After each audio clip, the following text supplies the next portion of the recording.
Yo les gens, alors aujourd'hui, comme prévu, voici un petit tutoriel sur comment réaliser un film en CD de passage motion. Non, je déconne. Je parle de film en stop motion. Alors déjà, je vais vous expliquer si vous ne savez pas ce que c'est. Ça consiste grosso modo à faire bouger des personnages, des petites figurines, à les rendre vivants. C'est-à-dire à les faire bouger comme ça. Voilà, enfin vous m'avez compris. Donc aujourd'hui, vous l'auriez compris, je vais vous montrer comment faire un film en stop motion.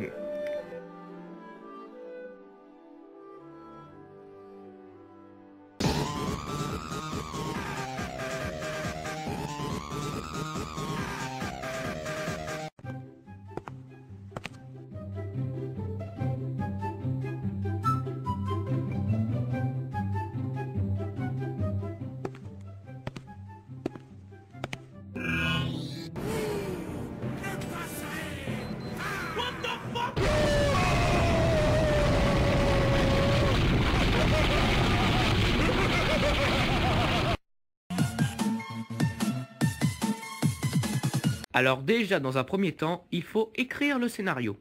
Genre, c'est la première fois que vous réalisez un film en stop motion, je vous conseille de ne pas écrire un scénario trop compliqué. Alors par exemple, un truc tout simple, notre personnage marche tranquillement dans une plaine et il trouve un vieux sceptre magique, le ramasse et se téléporte avec. Alors une fois le scénario écrit, allez choisir vos personnages. Alors toutes les figurines sont à prendre, hein, du moment qu'elles sont petites et stables. Lego, Playmobil, dinosaures, pâte à modeler, etc., etc. Et essayez si possible de prendre des figurines qui soient articulées pour que votre animation soit plus jolie. C'est pas obligatoire, mais c'est préférable. Ensuite, une fois que tout cela est fait, il vous faut installer le décor.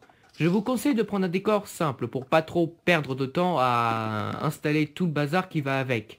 Après, si vous voulez faire un film en stop motion très bien réussi avec un beau décor et tout, vous pouvez toujours le faire, mais voilà, pour débuter, c'est toujours mieux de faire ainsi.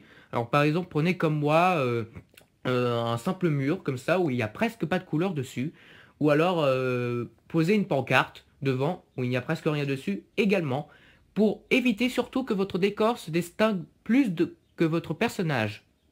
Pourtant, il y a un point qui ne doit pas être du tout négligé, la lumière. Il n'est surtout pas conseillé de se servir de la lumière du jour, car celle-ci change constamment.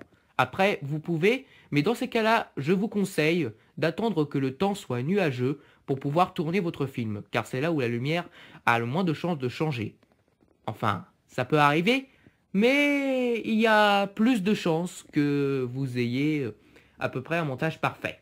Après, si vous voulez avoir beaucoup de lumière, vous pouvez toujours aller dehors, mais pour commencer, je vous conseille de prendre une petite lampe, comme moi. Là, en l'occurrence, j'en ai pas besoin, car il fait assez jour pour qu'on y voit clair. Une fois que tout cela est fait, vous pouvez alors commencer le tournage. Donc, comme vous l'avez compris, tournez en intérieur et non en extérieur. Placez sur une surface lisse et plane vos personnages. Ce sera nettement plus facile pour ceux qui veulent débuter. Ensuite, il vous faut choisir votre appareil photo. Alors peu importe ce que vous utilisez comme appareil, que ce soit téléphone, tablette ou DS, l'important c'est de bien l'immobiliser. Soit avec un pied d'appareil, soit en mettant des objets autour. Mais surtout, ne bougez pas cet appareil photo. Sinon ça fera des effets de tremblement et ce n'est pas l'objectif voulu. Non, non, non. Enfin bref, vous placez votre figurine, vous prenez une photo. Vous bougez la figurine, vous prenez une photo. Vous bougez, vous prenez une photo. Vous bougez, vous prenez une photo, etc., etc.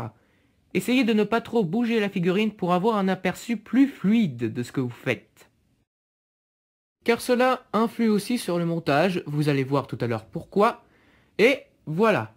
Donc bon, je fais une petite parenthèse, en l'occurrence dans mon film, il y a un moment où il doit y avoir quelques petites animations sur l'écran pour faire voir que le sceptre dégage vraiment une aura de puissance. Donc ça, évidemment, je vous l'expliquerai comment faire des animations sur vos photos et comment les modifier. Alors pour cela, si vous n'avez pas l'option graffiti sur votre appareil photo ou cette option sur une DSi, peu importe, vous pouvez alors utiliser un logiciel sur ordinateur pour modifier vos images, tels que Paint ou encore plus récemment PaintNet ou Paint 3D, un logiciel qui permet de modifier les photos installé récemment avec Windows 10. Alors moi, en l'occurrence, j'utilise PhotoFiltre 7, un logiciel très sympa pour les petites améliorations et tout ce qu'il y a dans le genre. Alors là, par exemple, vous voyez que je veux faire voir que mon sceptre dégage un pouvoir immense, donc je vais colorier cette partie en vert, pour faire voir que le pouvoir se manifeste. Et si je veux faire parler mon Playmobil, je vais colorier la bouche en blanc pour faire voir qu'il parle. Je vais faire une partie moyenne, une partie grande. Voilà. Une fois que vous avez complètement terminé votre tournage du film, vous pouvez passer à la deuxième phase, le montage. Et donc voilà, donc on se retrouve sur l'ordinateur pour faire notre montage vidéo qu'on va pouvoir effectuer grâce à un logiciel prévu pour ça justement. Alors pour l'application de montage, on va rester simple, on va prendre Windows Live Movie Maker, donc téléchargeable sur internet gratuitement. Alors ne vous inquiétez pas, je vous mettrai le lien de téléchargement dans la description, car ce lien est malheureusement le seul qui permet de le télécharger maintenant. Mais ça, je vous l'expliquerai dans une prochaine vidéo que Diancy vous présentera. Ah, pourquoi? Ben parce que puisque tu tiens un temps à te faire remarquer, je t'en prie, je te donne une occasion, tu devrais me remercier. Bref, je m'égare. Donc ici vous voyez qu'on est à la page d'accueil, et on va cliquer ici, ajouter des vidéos et des photos. On va aller les chercher. Voilà, donc là on a toutes nos photos qu'on a sauvegardées. On va toutes les sélectionner. Et on fait ouvrir. Ah zut. Bon, excusez-moi s'il y a des petits textes dégueulasses, mais ça fait souvent quand je prends des photos avec mon appareil, avec mon téléphone. Je sais pas pourquoi d'ailleurs, donc veuillez m'excuser. Bon bah voilà, bref. Donc voilà, vous voyez que là on a ouvert toutes nos photos. Donc ce qu'on va faire, c'est qu'on va aller dans l'outil vidéo édition. On va modifier la durée. Là par exemple on voit qu'elle est de 7 secondes. Et puis on va marquer 0,15 secondes. C'est-à-dire que chaque image fera 0,15 secondes. Alors là, excusez-moi, mais en l'occurrence, ça, je vais supprimer tous ces textes. Voilà, comme ça c'est mieux. Donc voilà, chaque image fait 0,15 secondes à présent. Donc ça c'est la durée minimale que j'utilise pour tous mes films en général. Mais vous pouvez mettre la durée que vous voulez, mais sachez que plus elle est courte, plus c'est fluide. En tout cas, c'est comme ça. Voilà. Donc on y revient, vous voyez. Pour, par exemple, des fois, moi, il m'arrive de mettre 0,05 secondes pour quand les personnages font des mouvements rapides. Voilà. Bref. Pour un petit aperçu, on va lancer le projet. Donc là, on voit que notre animation est déjà pas mal, pour commencer. Elle est sous stade d'embryon, on va dire. Bon. Je pense qu'il y a des images que je vais encore modifier la durée. Donc par exemple celle-ci, je vais mettre 4 secondes. Et 4 secondes. Pareil pour celle-ci. Celle-ci, je crois que je vais mettre... admettons... Ah, mince. Non, je vais faire ça. Je vais mettre 0,50 secondes. Donc une milliseconde. Celui-là, je mets une seconde. Pareil. Celui-là aussi, celle-là aussi. 0,50. Pareil pour celle-ci. Et pour la dernière, je vais mettre 0,50. Voilà. Donc une fois que cela est fait, vous avez importé toutes les photos et réglé la durée de chacune d'entre elles, vous allez alors passer à l'étape suivante, qui consiste à ajouter de la musique et des sons à notre projet. Car oui, parce que honnêtement, si vous n'ajoutez pas de musique ni le moindre son, votre film restera silencieux, débutant et sera à la limite très ennuyeux. Ce qu'on va faire, c'est qu'on va d'abord ajouter une petite musique. Donc on va aller ici, voilà, ajouter de la musique. Puis vous choisissez le fichier qu'il vous faut. Moi, en l'occurrence, j'en ai des tonnes, et ce, depuis que j'utilise un logiciel qui me permet d'enregistrer ma voix, ainsi que des sons et musique sur Internet, dont je vous parlerai sans doute dans une prochaine vidéo. Bref, je sélectionne mon élément, et voyons ce que ça donne. Bon ok, là c'est un tout petit peu fort, donc je crois que je vais baisser le volume, et ça tombe bien puisque je vais vous montrer comment on fait. Donc vous allez aller dans Options, Outils audio, et là vous voyez qu'on peut modifier le volume de la musique, vous pouvez l'augmenter, faire ce que vous voulez, etc. Moi je vais le baisser, donc je vais mettre ça, voilà.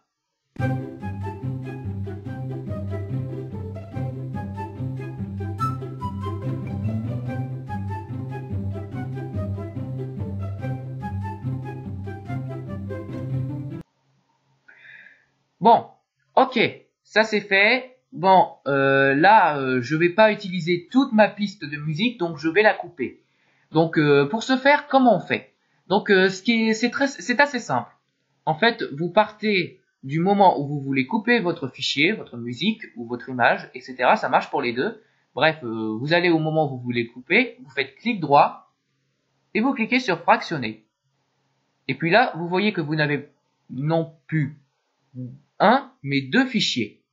Donc celui-là, je vais le supprimer parce que j'en ai pas besoin. Hop. Voilà, pour la musique, c'est fait. Donc maintenant, on va s'occuper des sons. Donc on va aller ici, enregistrer une narration. Donc vous pouvez soit vous enregistrer directement la voix via un micro, si vous en avez un bien sûr, ou ajouter un son via votre PC. Donc moi en l'occurrence, je vais ajouter un bruit de pas. Je vais le chercher. Hop là. Je vais le fractionner ici.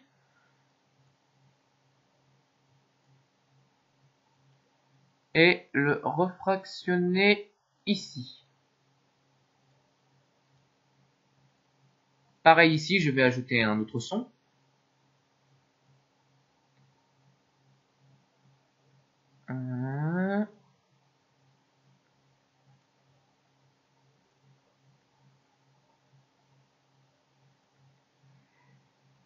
Et pour finir, je vais ajouter un son final. Le fameux « Vous ne passerez pas de Gandalf ». Là, je l'ai enregistré ici. Je prends.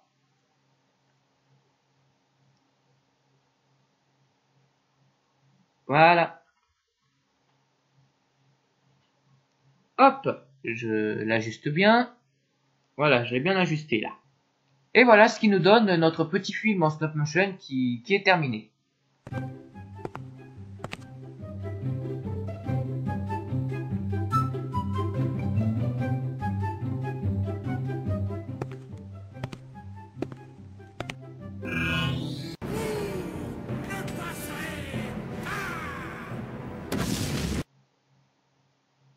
Voilà. Assez cool. Et encore, ce n'est pas totalement fini. Maintenant, je vais vous montrer comment créer une vidéo, parce que là, votre truc, c'est encore sous la forme d'un projet Movie Maker. Parce que c'est notre projet! Donc, ce que vous allez faire pour créer une vidéo, c'est que vous allez aller ici, enregistrer le film.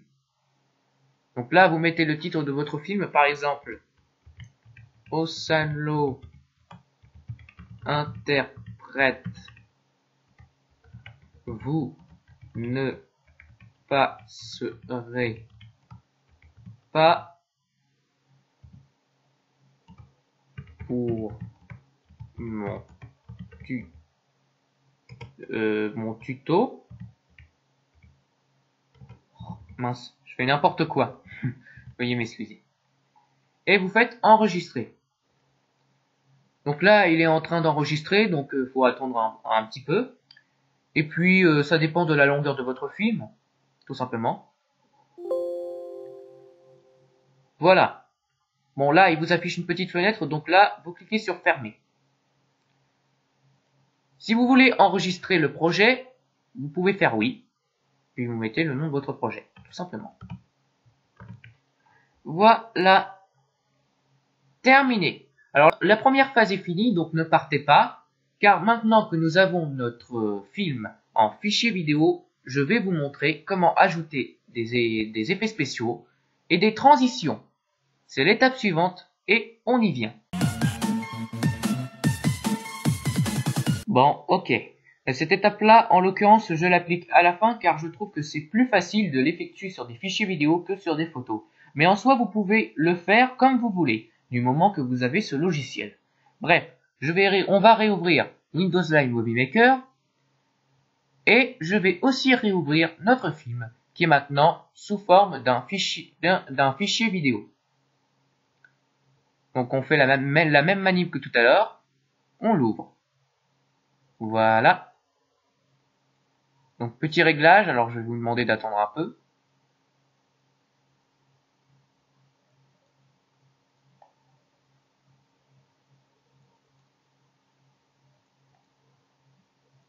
Hop. Et on va aussi ouvrir ma petite vidéo explosion que j'ai téléchargée sur internet. Non, je voulais l'ouvrir là. Ok. Là, je vais supprimer le volume de la vidéo puisque j'en ai pas besoin. Et là, pareil, hein, si vous voulez garder un passage de votre vidéo et la couper en deux, vous allez au moment où vous voulez le faire et fractionner. Hop là. Maintenant que cela est fait, je vais vous montrer comment ajouter des transitions. Pour ça, allons dans Animation. Et puis, on va prendre un truc sympa. Tiens, ça.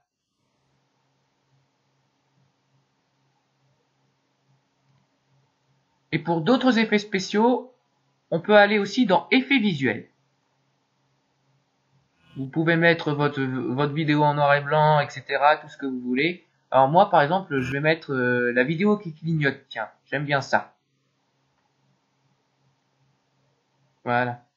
Ce qui nous donne un effet de téléportation. Alors, c'est fini. Donc maintenant, je vais vous montrer comment ajouter un titre à votre film. Donc vous allez cliquer ici et ici. Le titre, c'est bien évidemment pour écrire un texte au début ou avant l'élément sélectionné, très important. La légende, c'est pour ajouter un texte à votre image ou vidéo, genre comme ça. General Links. Et le générique, c'est... Enfin, vous m'avez compris. Donc là, on va mettre un titre. Donc par exemple, on va marquer Osanlo, vous ne passerez pas. Ok. Donc vous pouvez modifier la nature du texte, genre comme ça, si vous voulez qu'il soit plus volumineux, ou comme ça, enfin comme vous voulez, la police, etc. La couleur, bien sûr. Vous pouvez centrer votre texte, le mettre en haut, en bas, comme vous voulez. Vous pouvez aussi agrandir ou changer la couleur du contour et changer l'arrière-plan, la couleur de l'arrière-plan. Moi, je vais le mettre comme ça. Ajoutez aussi de petites animations à votre texte, genre celle-ci. Modifier la durée, et voilà. On va ajouter un dernier petit bruitage pour la fin.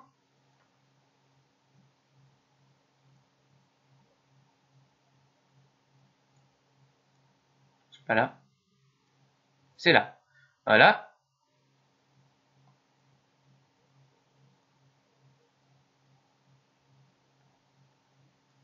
Tac. Voilà. Voilà, notre film est à présent bien terminé. N'oubliez pas de l'enregistrer et fermer.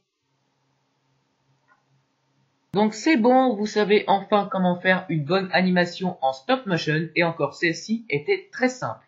Avec Windows Live Movie Maker, à vous de reproduire mes effets spéciaux ou au contraire de faire votre propre animation.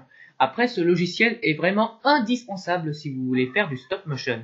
Les autres dont je vous ai parlé tout au long de ce tuto, ou ceux comme Camtasia Studio 8, ne me servent qu'à améliorer mes qualités de vidéo. Mais pour les débutants et ceux qui ne se tracassent pas, cette application est faite pour vous. Gratuit, simple et facile à utiliser, Movie Maker est très utile. Voilà, cette vidéo tutoriel est à présent terminée. Je précise cependant qu'elle n'est pas destinée à plaire à tout le monde, mais elle est là pour aider ceux qui débutent et ceux qui sont un peu démunis. Si vous cherchez à faire des vidéos pour les partager sur internet, je vous encourage à le faire. Si vous voulez en faire pour les montrer à vos proches seulement, je vous encourage à le faire aussi. Franchement, si ça vous dit de faire des films pour des raisons X ou Y, faites-le. Moi perso, si j'en fais, c'est tout simplement pour partager ça à des gens, répandre de la joie ainsi que de la bonne humeur. Pour me faire des amis et surtout parce que j'aime ça.